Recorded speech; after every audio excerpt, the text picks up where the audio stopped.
Russia and Cuba have condemned the latest moves by the US to increase its pressure on the Venezuelan government of Nicolas Maduro. There are now over 240,000 confirmed COVID-19 cases in the United States. Meanwhile, the Trump administration refuses to lift sanctions on several nations battling the virus. Over 6,400 novel coronavirus cases have been confirmed across the African continent.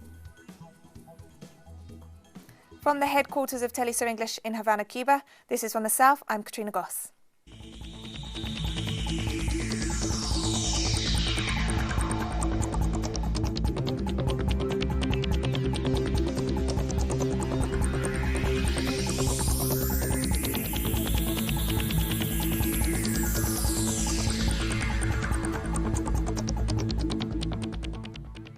Venezuelan Vice President Delcy Rodriguez reported on the COVID-19 recovery rate in the country. The permanent follow-up we do through the Ministry of Health and the Barrio Adentro program is very important.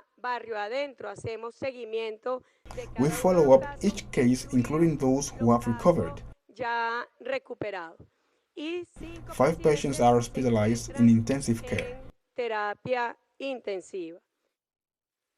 The president also reported that the number of COVID-19 deaths in Venezuela has risen to 5. The latest 2 fatalities were men, one from the state of Trujillo and the other from Miranda. Deep regret that I must inform that a few minutes ago passed on one of the patients who was in intensive care at a private clinic in the east of the city. A 63-year-old gentleman from Miranda State, and I am truly sorry. We have been just informed of that. This raises the number of deaths in Venezuela to 5.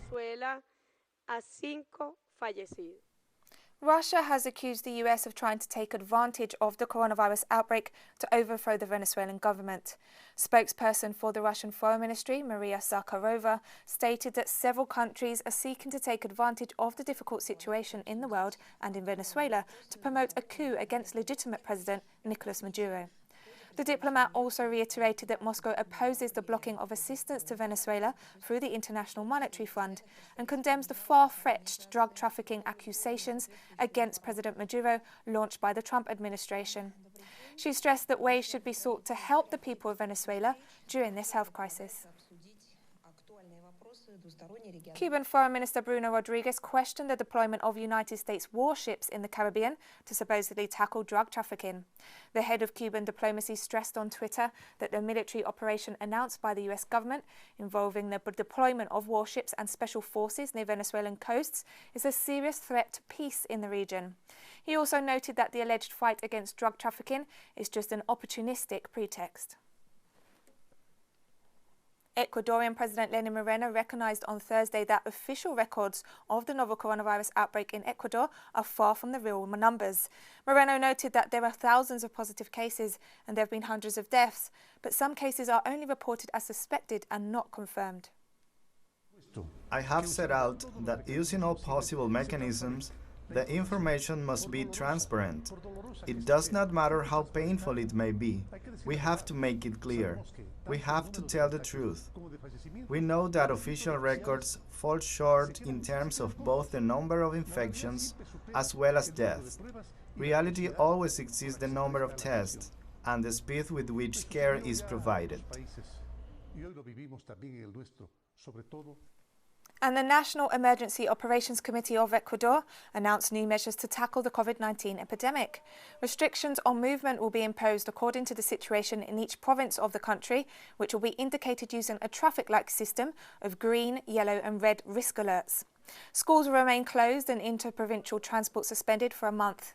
The moves came after hundreds of Ecuadorian citizens complained about the mismanagement of the COVID-19 outbreak in the country. Images of bodies in the streets have been shared on social media as families struggle to pay for the burials of their relatives killed by COVID-19. Due to a lack of morgue space, some are forced to keep the bodies of their relatives at home for days while they wait to be able to cremate them or find a burial site. Peruvian President Martin Vizcarra has extended a state of emergency and mandatory quarantine for 13 days. The president informed this Thursday that the number of coronavirus cases in Peru has increased to 1,414. According to the latest data, 189 COVID-19 patients have been hospitalised, of which 51 are in intensive care. Of the total number of positive cases that have completed their period of home isolation, 537 have recovered and been given the all clear. Since March 16th, Peru has been under a mandatory social isolation policy that restricts the movement of people on public roads, as well as a night curfew in order to contain the spread of the virus. Barbados has now confirmed 45 cases of the novel coronavirus, with 11 people testing positive in the past 2 days. Acting Prime Minister Cynthia Bradshaw advised the country's just over 230,000 citizens that drastic action needs to be taken to stem the spread of the virus. The Chief Medical Officer has advised that the number of positive test results in Barbados has now risen to 45. That is based on a total of 382 tests conducted in the country. And just to remind you, there were 34 positive tests in Monday's update. So in just the last 2 days alone, we have recorded a whopping 11 new cases. Barbadians, 45 is too high a number. But our fear is that it will not end there. The prognosis on our current trajectory, if we do not change course as a nation, is for this number to continue to rise at an accelerated rate over the course of the next few weeks. Colombian Senate's Peace Commission has met to analyse the ongoing violence in the country, including the assassinations of social leaders and former guerrilla fighters. The session proposed by the Senate Commission includes the participation of ministers and high-ranking officials, as well as the participation of the head of the UN mission in Colombia and the ambassadors of Cuba and Norway. The aim is to address the continued assassinations of social leaders and seek solutions to ensure the safety of former guerrilla fighters who are undertaking the process of reintegration into civilian society following the peace accords signed between the former Revolutionary Armed Forces of Colombia People's Army and the Colombian state in Havana in 2016. The Nicaraguan government is promoting family agricultural production at a national level with the goal of guaranteeing food security in the country. Our correspondent Maria José Diaz has the details. As the sun rises, Saida starts its workday. She has been working the land ever since she was little, along with her family, growing basic grains. She has told us that due to climate change, she has diversified production. For 10 years, she has been planting watermelon and vegetables on a small scale.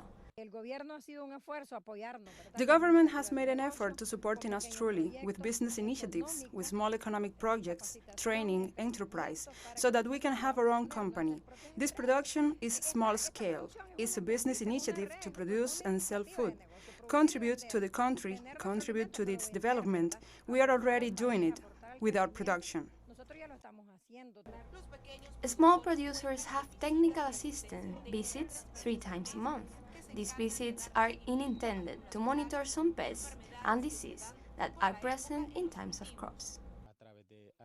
Through the training, we provide knowledge, how to make foliar feeding to apply on the different crops, how to make concentrates for feeding, summer feeding alternatives both for swines and bovine animals. So all this technology and know-how is provided through these training visits. We schedule 2 visits a week. That is one of the advantages the producers enjoy. Edward Centeno, Minister of Agriculture, ensures that national production is spread throughout the whole territory, and the plan to further promote agricultural production is based on 19 lines. We also have strategies in place for the development of the different lines in terms of the bovine farming. For example, right now we are developing an artificial insemination program throughout the country, but also provide support for better cattle management, for better nutrition and health, etc., to enhance swine production and artificial insemination, alternative nutrition and food, the production of yard poultry and small farms. The plan also includes the first transfer of know-how through transfer of technology, new breeds, creation of new seed banks. Over the last 13 years, agricultural production has grown by 86%, livestock production by 65%, agro-sport by 67%. María José Díaz, Telesur, San Francisco Libre, Nicaragua. More stories coming up after this short break, so don't go away.